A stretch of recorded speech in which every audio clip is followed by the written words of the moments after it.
My name is Nathan Balsarak, And my name is Juan Diego Lucen. and this is our presentation about the Belt Series. What is the Belt Series? The Belt Series consists of 3 different supergroups. The term supergroup can be used for several formations with significant lithologic properties in common. The Belt Series consists of the Belt supergroup, Purcell supergroup, and Windermere supergroup. The geologic history can be broken down into the different supergroups that the Belt Series is made up of. First, we can talk about the Belt supergroup. This series was named for the prominent exposure in the Belt Range in southwestern Montana. The basin was part of a supercontinent long ago. Evidence of these basin-bounding faults is on all sides except the west, which rifted away in the breakup of Rhodonia.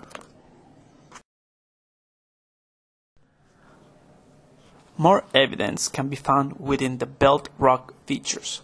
Features such as mud cracks, ripple marks, and no trace of animal life suggest a much different environment than present day.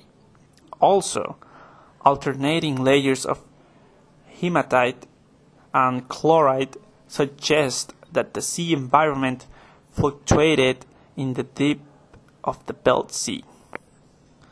The Purcell supergroup was affected by 3 stages of regional metamorphism. Orogenesis, the East Kootenai, the Goat River, and the Jurassic Cretaceous. The Windermere supergroup, dated back to the Neoproterozoic, has a history of clastic and volcanic rocks. Topography, from a professional land surveyor's perspective, is much similar to that of a geologist. American Congress on Surveying and Mapping says, topographic surveying standard is intended to show the contour of Earth's surface and/or the position of fixed objects thereon. What this means is when a professional land surveyor enters the field, he's looking for much similar things to that of a geologist. He's looking to map out existing contour lines. He's looking to locate permanent structures, retaining walls, bridges, and etc. And he's also looking for location and elevation of 100-year floodplains, location and elevation of swamps or wetland limits, and also he's looking to locate visible rock formations. Mapping of surveying is much similar to that of a geological standpoint. There'll be a north arrow and a scale of the drawing.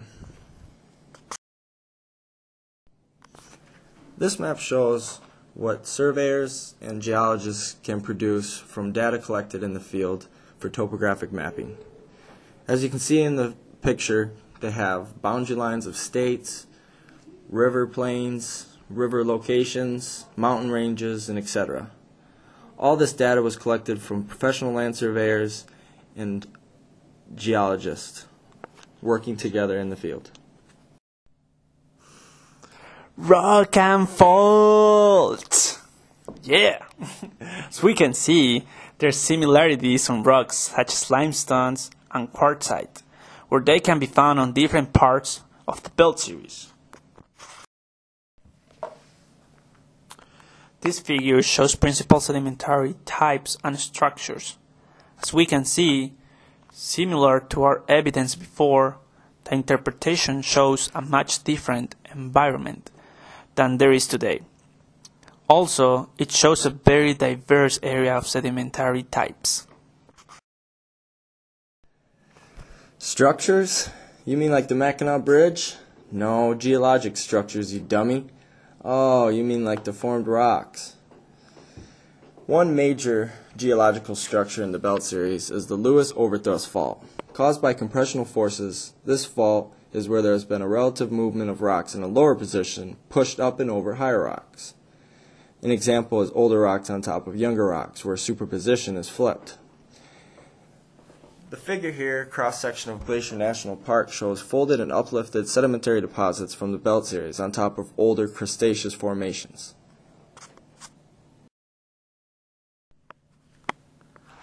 As you can see in the figure from the Belt supergroup metasediment thickness, there is a huge difference in the thickness of the Beltesian rocks, as much as a 2,300-story building. What?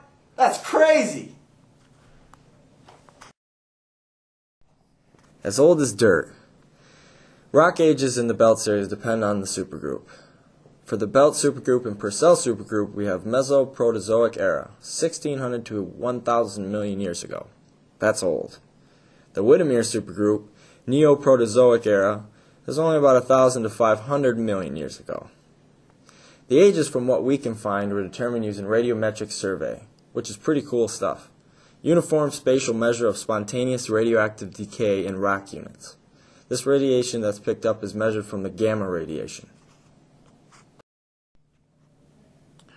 As we can see in the picture on the right, stromatolites, which are fossils of algae colonies that lived on shallow seas from 0.8 to 1.6 billion years ago.